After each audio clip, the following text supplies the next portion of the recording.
कोकणातलो हापूस जगभर पोचलो असलो तरी सगळ्या आंब्यांचो बापूस मात्र तो रायवळचो आंबो असा.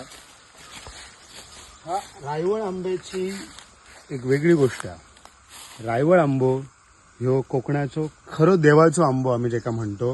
या रायवळ आंब्याचं झाड तुम्ही बघा, अगदी आकाशाला भिडलेलं हा भला मोठा वृक्ष आहे. साधारण 200, 300, 400, 500 वर्ष जगणारी ही झाडं असतात. ती कुठेही फवारणी मारून किंवा खतं घालून पिकवलेली नाहीत. हायब्रिड त्याची कलमं नाहीत. त्याच्यामुळे आमच्या पूर्वजांनी ह्या आंब्याला देवाचा आंबा म्हणून स्थान दिलंय. कोकणामध्ये देवकार्याला जी पानं लागतात ती या झाडाच्या आंब्याची लागतात.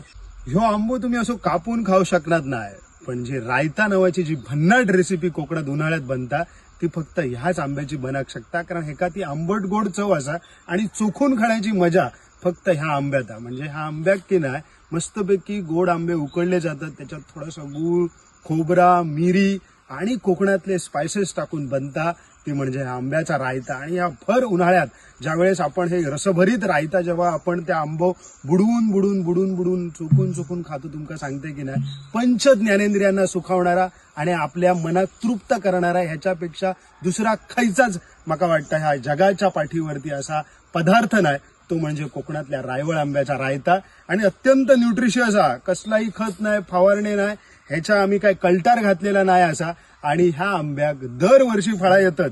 आम्ही आता म्हणतो आम्ही आंब्याच्या क्रायसिसमध्ये गेलो, आंबे लागणत नाही असं, कारण आम्ही या निसर्गाची वाट लावून फक्त कलमालाच सुटलेलो असो. पण जंगलातलो आंबा बघा, ह्याका पॉलिनेशन कोण करता, ह्याचा परागीभवन कोण करता माहिती आहे? ह्या जंगलातल्या आजूबाजूचे जे मधमाशे असतात ते त्याचा परागीभवन करतात. तो एक जंगलाचा भाग असा. आणि असे रायवळचे भन्नाट आंबे सावली सुद्धा देतात. हो, ह्या हीट वेव्ह मध्ये ही बारीक बारीक कलमा सावली देऊचे नाही असत, ती सड्यावर वाढलेली.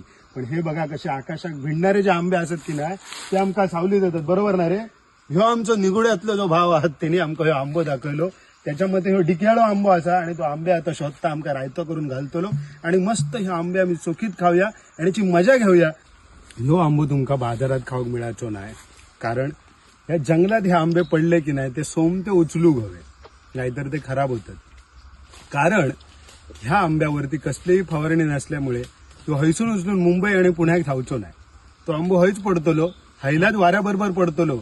अहो, तवतेचा वादळ येला तेव्हा अख्खी हापूसची कलमाच्या कलमा उलटान पडलेली, पण ह्या आंब्याचा तोर सुद्धा खाली पडाक नाही होता. ह्यो आंबो पिकलो कायच खाली पडतलो.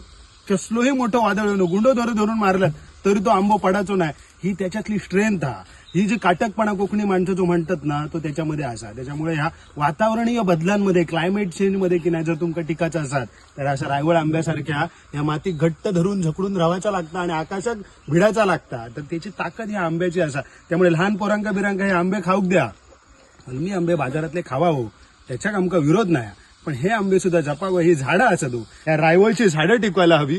फक्त होळी आली की आम्ही झाड तोडायला म्हणून रायवळचं उंच झाड शोधत असतो, पण हे आमच्या पूर्वजांनी देवाचं झाड म्हणून राखलेलं आहे. ते देवाची झाडं आपण टिकवायला पाहिजेत, कारण देव जो स्वतः या मातीतून, या सातेरीतून उगवला तो राखणदार आहे. तो राखणदाराचा आंबा आहे. ह्या आंब्याचा फक्त फळ नाही तर याचं लाकूड सुद्धा खूप महत्वपूर्ण आहे. म्हणजे आमच्या कोकणात की नाही रापणीचे जे होडी बांधतात त्याचा जो खालचो सौदो असता, होडीचा जो बेस असतो तो ह्या रायवळच्या लाकडापासून बनलेला असतो. आमची पूर्वी पाशिटा ठेवायची घरात लाकडी, ती आंब्याची असायची. कारण आंब्याचा जो केत आहे त्याला 200-300 वर्ष मातीत सुद्धा काही होत नाही. लोखंडापेक्षा या आंब्याचा खोड अत्यंत मजबूत आहे. तर असा हा कोकणाचा गगनाला भिडणारा इथला गावठी आंबा, भलेही तो जगाभर पोचला नसेल पण आमच्या मनामनात त्याचं स्थान कायम आहे.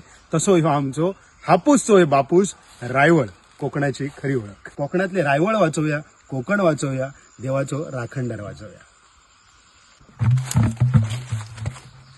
इतके बघा